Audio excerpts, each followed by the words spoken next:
Shalom, salam sejahtera untuk kita semuanya. Selamat Sabat. Masih bersama dengan saya, Pendeta Daniel Siswanto, dan kita akan melanjutkan pelajaran sekolah Sabat kita. Saudara-saudara yang dikasihi Tuhan dimanapun Anda berada, Sabat hari ini kita telah tiba di pelajaran yang ke-12 di triwulan yang keempat di tahun 2022 ini, dengan satu pembahasan yang sangat menarik dengan judul Pandangan Dunia Alkitabiah. Namun sebelum kita mempelajari lebih dalam, mari kita tunduk kepala dan berdoa. Tuhan Bapa kami yang di sorga, Allah yang berkemurahan. Bila mana kami akan mempelajari firman Tuhan melalui pelajaran sekolah Sabat ini, curahkanlah kuasa Roh Kudus Tuhan mengurapi masing-masing kami, sehingga kami diberikan pengertian untuk memahami akan firman ini. Terima kasih, dalam nama Yesus kami berdoa. Amin. Pandangan dunia Alkitabiah. Ayat inti terdapat di dalam 1 Tesalonika 5 ayat 23. Semoga Allah damai sejahtera menguduskan kamu seluruhnya, dan semoga roh, jiwa dan tubuhmu terpelihara sempurna dengan tak bercacat pada kedatangan Yesus Kristus, Tuhan kita. Saudara-saudara yang dikasihi Tuhan, pandangan dunia Alkitabiah berbicara tentang pertarungan terus-menerus antara yang baik dan yang jahat, antara Kristus dan setan. Pertarungan ini semakin memburuk saat mendekati peristiwa-peristiwa terakhir dunia ini. Dalam Wahyu pasal 13 dan 14, masing-masing menunjukkan gerakan yang akan dilakukan setan dan para pengikut Kristus. Mari kita mempelajari akan pelajaran kita tentang pandangan Alkitabiah ini. Di hari Minggu dengan judul Model Yesus. Lukas 2 ayat 52 menggambarkan bagaimana model Yesus menurut Alkitab. Dan Yesus makin bertambah besar dan bertambah hikmatnya, dalam tanda petik mentalnya, dan besarnya dalam tanda kurung fisiknya, dan makin dikasih oleh Allah dalam hal rohani dan manusia dalam hal sosial. Menurut Ellen G. White dalam buku Alfa dan Omega jilid 5 halaman 58 mengatakan, pikirannya giat dan tajam dengan kecerdasan otak dan akal budi yang jauh melampaui usianya. Namun tabiatnya baik sekali dalam keselarasannya. Tenaga pikiran dan tubuh berkembang secara berangsur-angsur sesuai dengan hukum masa kanak-kanak. Selaku seorang anak, Yesus menunjukkan suatu keindahan tabiat yang istimewa. Tangannya yang cekatan, selamanya siap sedia untuk melayani orang lain.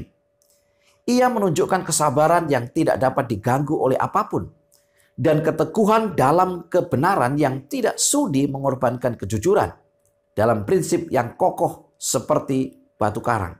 Hidupnya menunjukkan sifat kesopanan yang tidak mementingkan diri sendiri. Saudara-saudara yang dikasihi Tuhan, pandangan Alkitab tentang sifat manusia adalah kesatuan dari semua aspek keberadaan kita, yaitu aspek fisik, mental atau intelektual, emosional, kehendak, spiritual, dan sosial, yang tidak berdiri secara terpisah atau independen satu sama lain. Semuanya disatukan oleh Allah pencipta kita dalam satu kesatuan yang luar biasa dan tak terpisahkan. Dan segala sesuatu perlu disucikan oleh Allah.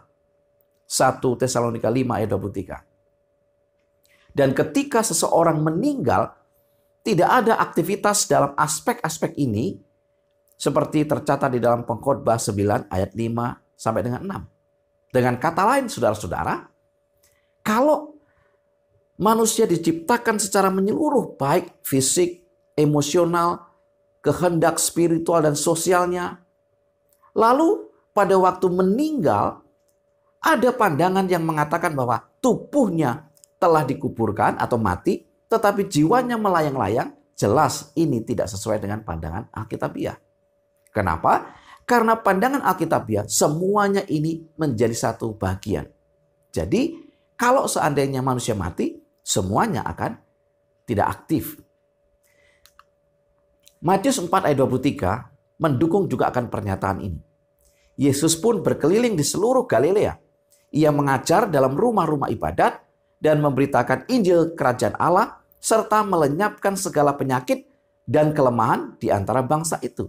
Lihat bagaimana yang dikerjakan oleh Yesus. Ia mengajar, kemudian ia juga melenyapkan segala penyakit. Ia berbicara secara rohani, tetapi ia juga menyembuhkan akan secara jasmani. Jadi rohani, jasmani terikat. Saudara-saudara yang dikasihi Tuhan, kalau begitu pertanyaannya adalah, mengapa kita tidak dapat membatasi agama kita hanya pada hal-hal rohani saja? Karena kebenaran sebenarnya mencakup seluruh keberadaan kita, mencakup seluruh masa hidup kita, dan mencakup semua dimensi kehidupan kita. Unsur jasmani dan rohani kita begitu kuat menyatu sehingga benar-benar tidak dapat dipisahkan.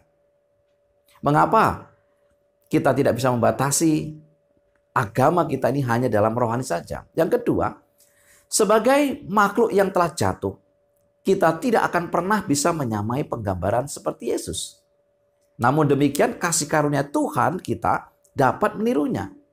Untuk memulihkan dalam diri manusia citra penciptanya, untuk membawa kembali ke kesempurnaan di mana kita diciptakan, untuk mendorong perkembangan tubuh, pikiran, dan jiwa. Ini adalah pekerjaan penebusan dan ini sepenuhnya ada di dalam Yesus. Artinya apa, saudara? Jadi rohani dan juga jasmani dan aspek-aspek yang lain selalu terikat bersama. Tidak bisa kita hanya batasi bahwa hidup ini soal rohani saja. Tidak. Harus ada aktivitas jasmani dan yang lainnya. Atau sebaliknya, tidak bisa kita beranggapan bahwa wah, kita hidup di dunia ini hanya jasmani saja, lalu kita tidak peduli kepada hal rohani atau spiritual kita. Tidak. Semuanya tidak bisa dipisahkan. Nah, inilah yang Tuhan ingin lakukan dalam diri umatnya sebagai bagian dari proses mempersiapkan mereka untuk kedatangannya kembali. Apa itu? Kehidupan yang menyeluruh. Itulah model dari Yesus Kristus. Di pelajaran hari Senin dengan judul Tubuh sebagai Bait Suci. Filsuf Yunani kuno mengajarkan bahwa tubuh manusia adalah penjara jiwa yang dibebaskan oleh kematian.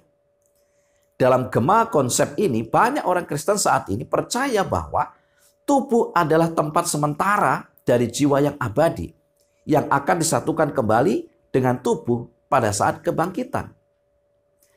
Faham panteisme mengajarkan bahwa Tuhan dan alam semesta adalah satu dan sama. Bagi mereka, segala sesuatu adalah Tuhan. Dan tubuh manusia adalah bagian dari satu substansi ilahi yang terpadu dan universal. Saudara-saudara yang dikasihi Tuhan, kita dikelilingi oleh teori-teori yang saling bertentangan tentang masalah ini. Karena itu kita harus berdiri teguh pada apa yang diajarkan Alkitab mengenai sifat kemanusiaan dan tidak membiarkan pikiran kita disesatkan oleh berbagai teori dan ajaran sesat. Saudara bayangkan kalau seandainya kita menganut paham panteisme bahwa tubuh ini adalah Tuhan. Pertanyaannya adalah, kalau tubuh ini Tuhan, kenapa bisa mati? Kenapa bisa merasakan sakit? Kan Tuhan tidak bisa mati. Kan Tuhan tidak bisa merasakan sakit. Jadi kita harus berhati-hati. Pertanyaan berikutnya adalah, mengapa pemahaman bahwa tubuh kita adalah bait roh Allah dan bait Roh Kudus dapat mempengaruhi gaya hidup kita secara positif? 1 Korintus 6 ayat 19 sampai dengan 20, 1 Korintus 10 ayat 31. Pertama, karena kita menyadari sepenuhnya bahwa baik Adam maupun Hawa diciptakan menurut gambar dan rupa Allah sendiri. Kejadian 1 ayat 26 dan 27. Yang tercermin tidak hanya dalam karakter mereka, tetapi juga dalam aspek fisik mereka. Kita milik Allah dalam penciptaan. Karena dikatakan bahwa Adam dan Hawa diciptakan menurut gambar dan rupa Allah. Kita milik Allah dalam penciptaan. Yang kedua, karena citra itu atau karakter Allah telah dirusak dan bahkan disembunyikan oleh kehadiran dosa, maka pekerjaan penebusan adalah mengembalikan manusia ke kondisi semula termasuk kesehatan fisiknya. Artinya apa? Kita milik Allah dalam penebusan. Yang ketiga, karena kita mengakui bahwa manusia adalah kesatuan yang tak terpisahkan dan bahwa agama mencakup semua aspek kehidupan manusia, maka kita harus mempertimbangkan kesehatan fisik kita juga sebagai kewajiban agama. Kita harus dibimbing oleh prinsip yang diilhami. Apa prinsipnya? 1 Korintus 10 ayat 31. Jika engkau makan atau jika engkau minum atau jika engkau melakukan sesuatu yang lain, lakukanlah semuanya itu untuk kemuliaan Allah. Yang kedua, 1 Korintus 6 ayat 19 sampai dengan 20. Atau tidak tahukah kamu bahwa tubuhmu adalah bait Roh Kudus yang diam di dalam kamu, Roh Kudus yang kamu peroleh dari Allah, bahwa kamu bukan milik kamu sendiri, sebab kamu telah dibeli dan harganya telah lunas dibayar. Karena itu, muliakanlah Allah dengan tubuhmu. Saudara-saudara yang dikasihi Tuhan, tubuh kita ini terikat dengan roh. Dan sebagaimana kita tahu, tubuh yang dosa ini akan ditebus oleh Allah. Dengan kata lain, kita milik Allah. Jadi bukan karena milik kita sendiri. Kita tidak bisa semena-mena, semaunya berdasarkan apa keinginan kita dalam memperlakukan tubuh kita.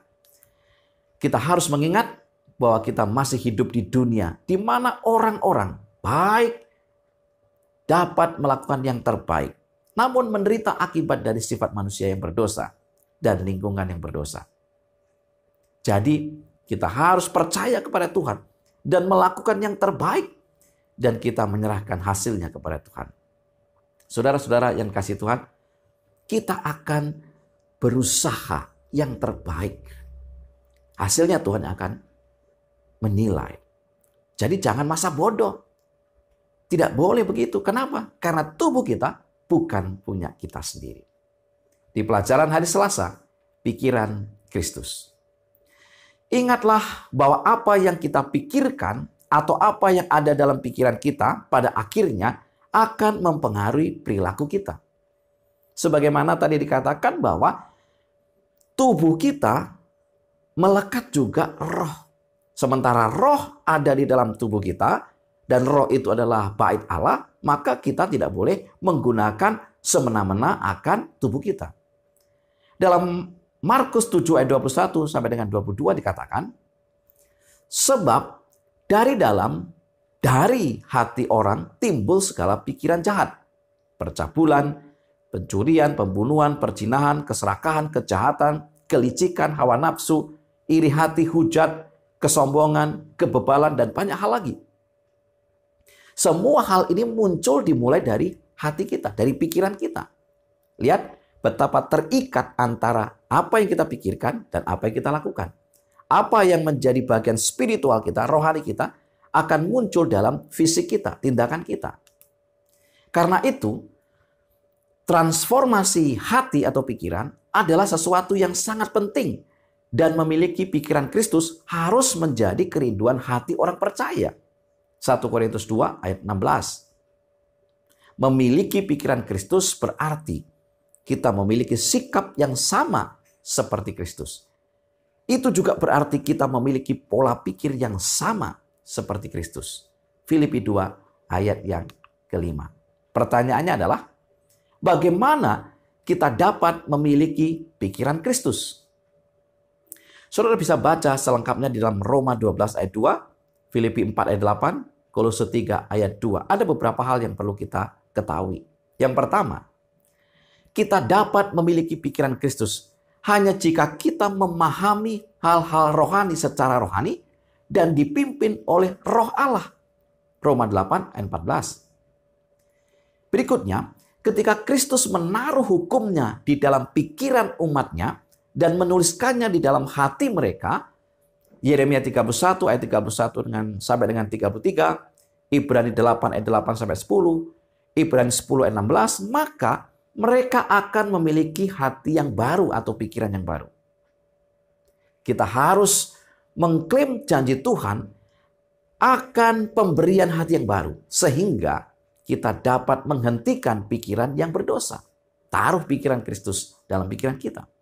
Saudara-saudara yang dikasihi Tuhan, hanya dengan penyerahan setiap hari, mati setiap hari untuk diri sendiri, upaya yang tekun setiap hari dengan iman untuk taat kepada Yesus, kita dapat memiliki transformasi semacam ini dalam hidup kita. Ellen G. White dalam bukunya Selected Message, halaman 337 buku yang pertama dikatakan begini. Ketika kita dipersatukan dengan Kristus, kita memiliki pikiran Kristus. Kemurnian dan cinta bersinar dalam karakter. Kelembutan dan kebenaran mengendalikan hidup. Ekspresi wajah sangat berubah. Kristus yang tinggal di dalam jiwa memberikan kuasa yang mengubah. Dan aspek lahiriah menjadi saksi kedamaian dan sukacita yang memerintah dari dalam. Perhatikan bahwa ketika Kristus ada dalam hati kita, ini dari dalam, lalu akan muncul hal-hal yang nampak dari luar, dari secara fisik. Kedamaian sukacita akan kelihatan. Jadi sangat erat hubungannya. Apa yang kita pikirkan akan berubah menjadi perilaku kita. Di pelajaran hari Rabu dengan judul Tuntunan Roh. Beberapa peran Roh Kudus dalam kehidupan kita di antaranya. Pertama, mencurahkan kasih Allah ke dalam hati kita. Roma 5 ayat 5. Yang kedua, membawa kita ke dalam pengalaman penyelamatan yang sejati. Yohanes 16 ayat 7 sampai dengan 11. Yang ketiga, membimbing kita ke dalam seluruh kebenaran.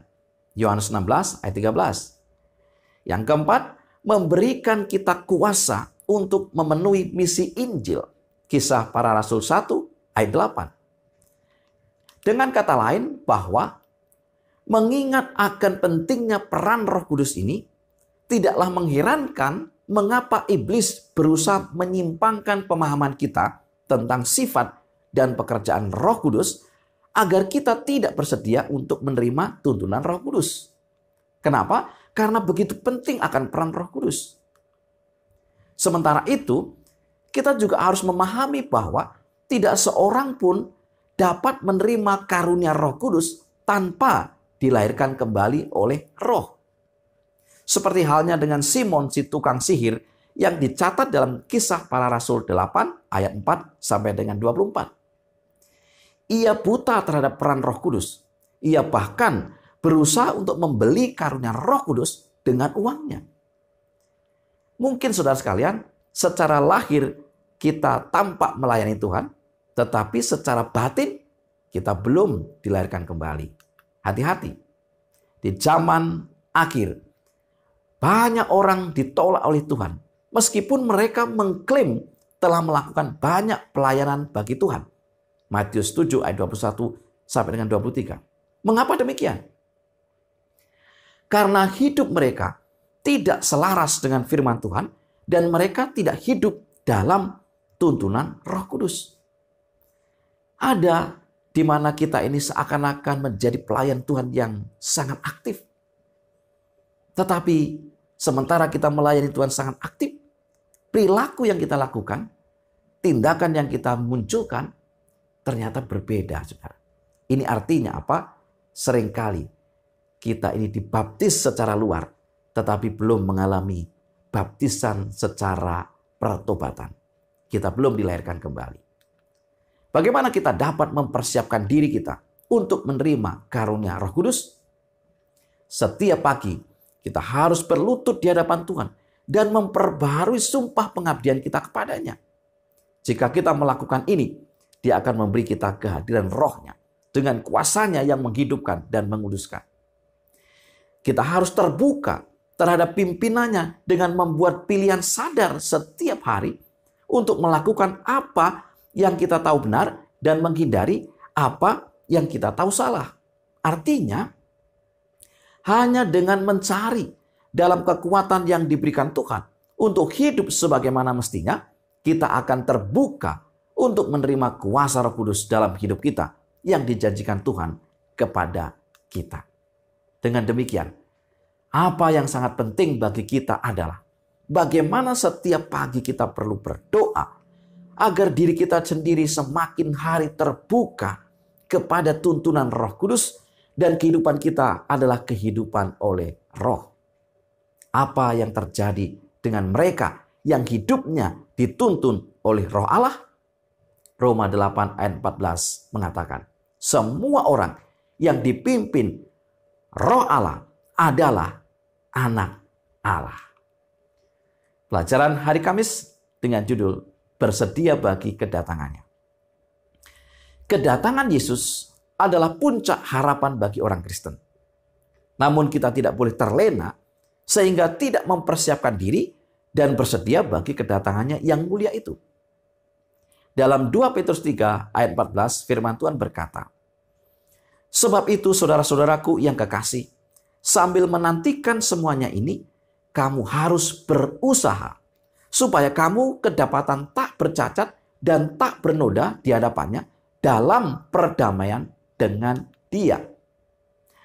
Orang Kristen di segala zaman harus waspada terhadap upaya iblis untuk mengalihkan perhatian mereka dari apa yang benar-benar penting dalam hidup ini. Jika tidak hati-hati, kita bisa dalam bahaya berpaling dari Tuhan dan memikirkan hal-hal duniawi, hal-hal jasmania, hal-hal yang pada akhirnya tidak dapat memuaskan kita dan yang pada akhirnya dapat menyebabkan kehancuran rohani kita. Mengapa kita harus selalu bersedia bagi kedatangan Yesus yang kedua kali? Mazmur 95 ayat 7 sampai dengan 8, Ibrani 3 ayat 7, ayat 8, 15, Ibrani 4 ayat 7 memberikan beberapa keterangan. Yang pertama, karena waktu itu sendiri tidak dapat mengubah mereka yang belum bertobat. Kecuali seseorang terus bertumbuh dalam kasih karunia dan terus maju dalam iman, jika tidak, kecenderungannya adalah jatuh menjadi keras, skeptis, sinis, bahkan tidak percaya. Yang kedua, kenapa kita harus bersedia bagi kedatangan Yesus yang kedua kali? Karena dengan kasih karunia Tuhan, kita harus merencanakan masa depan kita dengan tetap hidup setiap hari bersedia bagi kedatangan Yesus yang kembali itu. Atau kedatangan Yesus yang kedua kali. Terutama karena kita diberikan kemungkinan hidup bahwa hari ini bisa menjadi hari terakhir Anda. Saudara, pikirkan kalau hari ini adalah hari terakhir bagi kita, maka apa persiapan yang kita buat? Sementara besok kita nggak tahu. Jadi seakan-akan hari ini adalah hari terakhir, maka mari kita bersiap bagi kedatangan Yesus yang kedua kali. Dalam tulisan Sign of the Time 20 Oktober 1887, Ellen G. White menuliskan, jalani kehidupan iman hari demi hari. Jangan menjadi cemas dan tertekan tentang waktu kesukaran. Dan dengan demikian memiliki waktu sulit sebelumnya. Jangan terus berpikir, saya khawatir, saya tidak akan tahan pada hari ujian yang besar itu. Anda harus hidup untuk saat ini, untuk hari ini saja. Besok bukan milikmu. Hari ini Anda harus mempertahankan kemenangan atas diri sendiri. Hari ini Anda harus menjalani kehidupan doa. Hari ini Anda harus berjuang dalam pertarungan iman yang baik. Hari ini Anda harus percaya bahwa Tuhan memberkati Anda. Dan saat Anda memperoleh kemenangan atas kegelapan dan ketidakpercayaan, Anda akan memenuhi persyaratan guru besar. Dan akan menjadi berkat bagi orang-orang di sekitar Anda. Saudara-saudara yang dikasihi Tuhan, kita harus bersiap hari ini. Kita harus berdoa hari ini. Kita harus mempersiapkan segala sesuatunya sekarang, bukan nanti. Saudara-saudara yang dikasihi Tuhan, sebagai kesimpulan pelajaran sekolah sahabat kita.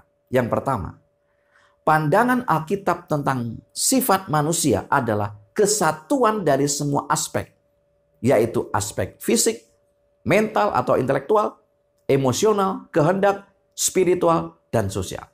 Yang kedua, kita harus percaya kepada Tuhan dan melakukan yang terbaik, dan kita menyerahkan hasilnya kepada Tuhan. Yang ketiga, ketika kita dipersatukan dengan Kristus, kita memiliki pikiran Kristus, kemurnian dan cinta bersinar dalam karakter, kelembutan, dan kebenaran yang mengendalikan hidup.